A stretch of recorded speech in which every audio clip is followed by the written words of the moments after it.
So what's up with you, bro? What's going on, gang? What's going on? Good money. Yeah, I so know. I'm glad you came out. You know what I'm No saying? doubt. Just showing love and stuff like that. Mm-hmm. Man, just how you feeling in general right now? I'm blessed, man. I got some. I feel like I had to surrender some things. I had took a break off music and everything, just off the whole everything, music, just off people.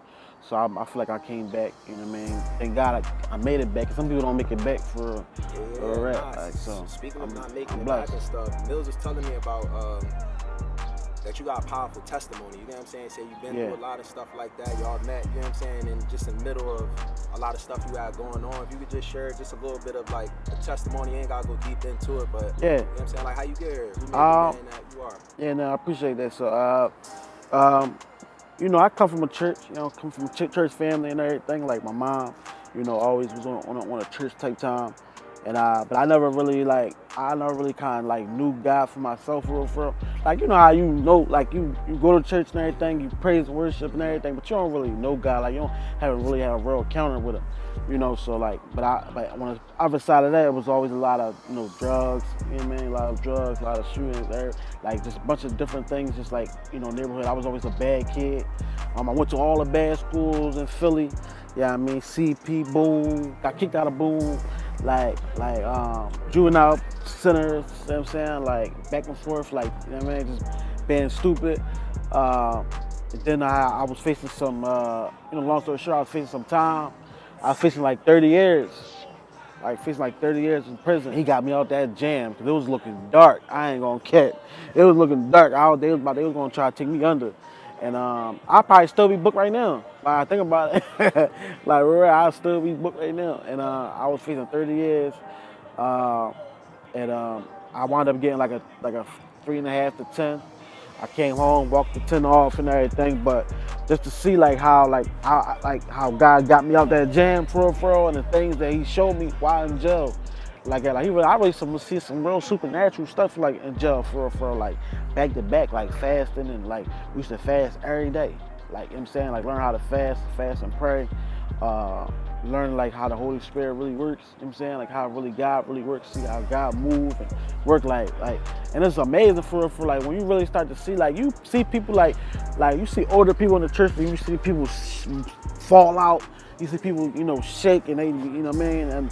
And the praise be different, like grandmoms, like, you know what I mean, the praise different. But then when you actually really get you don't really understand it when you're a kid and everything, when you actually see God for yourself, Spirit of South, you be like, yo, like I can see where that praise come from.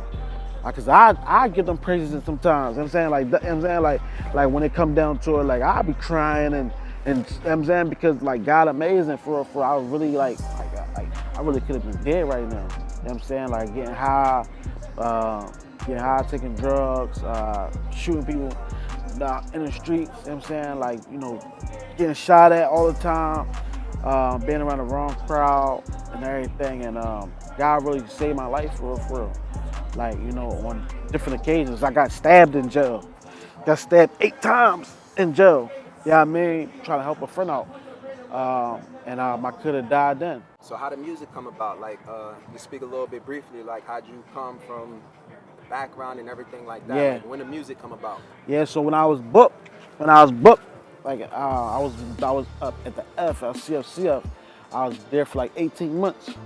So in my time there, before I went upstate, I had met some boy. I met some boy. He's a regular, and he was he's a rap like, on the church type time, and he was a Christian, and he used to tell me all the time. He'd be like man, like I used to tell him, like when I'm like, man, I go home, I'm gonna rap. He's like, use your talents for the Lord, man. Like use your talents for the Lord. And I would be like, what? Like, what are you talking about? Like, you know what I'm saying? So one time he actually had wrote a song. He rapped one time, and when he wrote the song, he let me hear it, and it was kind of hard. I was like, oh, that's all right, like, you know what I'm saying? So I tried it, and it was good. Like it was a thorough joint, and it gave me peace. Like that was one of the biggest things. Like when I did it, it gave me peace. Like I wasn't even thinking about jail no more. I wasn't even really in jail no more, even though I was in jail.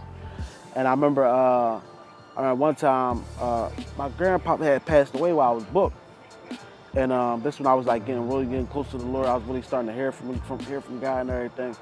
And the night before that he passed away, I remember talking to the Lord, and he told me that he was gonna pass away. Yeah, man. And he was like, and I thought out when he said it, I thought it was me. So I'm like, whoa. I'm like, why I just say that? Like, so I just say my grandpa was gonna pass away. Like I'm drawn, like I'm like, you know what I'm saying? Whole time. But he said, this is what God told me. He said, look, if your grandpa gonna pass away, but in the meantime, I'm gonna comfort you. That's what I heard from the Holy Spirit. I get on the phone, I hop on the jack and everything. I hop on the jack. My mom like, yeah, your grandpa passed away. I'm like, what? Like, you know what I'm saying? Like, grandpa, that was my dog. Like, you know what I'm saying? Like, that was my dog. So I went back to my cell crying and everything. And bro, I had the CO, bro. I never seen the CO ever since that day. Since that day, I seen him, bro. He must be probably like an angel or something, bro. He came in my cell and he comforted me, bro. And he could start giving me scriptures and everything. Like he started telling me about God and everything. Like he's comforting like scriptures and everything. Then I had a bunch of people from like on the block, you know what I'm saying? And I'm on the block with murderers, you know what I'm saying, robbers, sometimes rapists, if they stay on the lawn, if people don't know that they rapists, you know what I'm saying? But like just all type of like high profile cases on there. I'm talking about people coming in my room, in my cell, and they like, yo man, like, you good, man? God bless you. Like it was just amazing. So I remember the night before, like that's how I know like when God speaks to us, like his words, like them joints will come to pass for real. Like no matter how much, man. So I start and I remember him telling me that's what he wanted me to do. To like, you know what I mean? Like I remember sitting at the I had a chair right here with the paper. And I remember God telling me like, man, what would give you peace? As I'm crying, you know, for my grandpa, I'm feeling comfort and everything. And I started looking at the music instead of the paper that I wrote on the music. And I started reading the music as, you know what I'm saying, as I was mourning my grandpa, and that joint gave me peace right there and there. So that joint was heavy, man. So Wow, that's good, man. That's awesome. Yeah, man. Yeah, I appreciate it. Yeah, man. It's nice to see.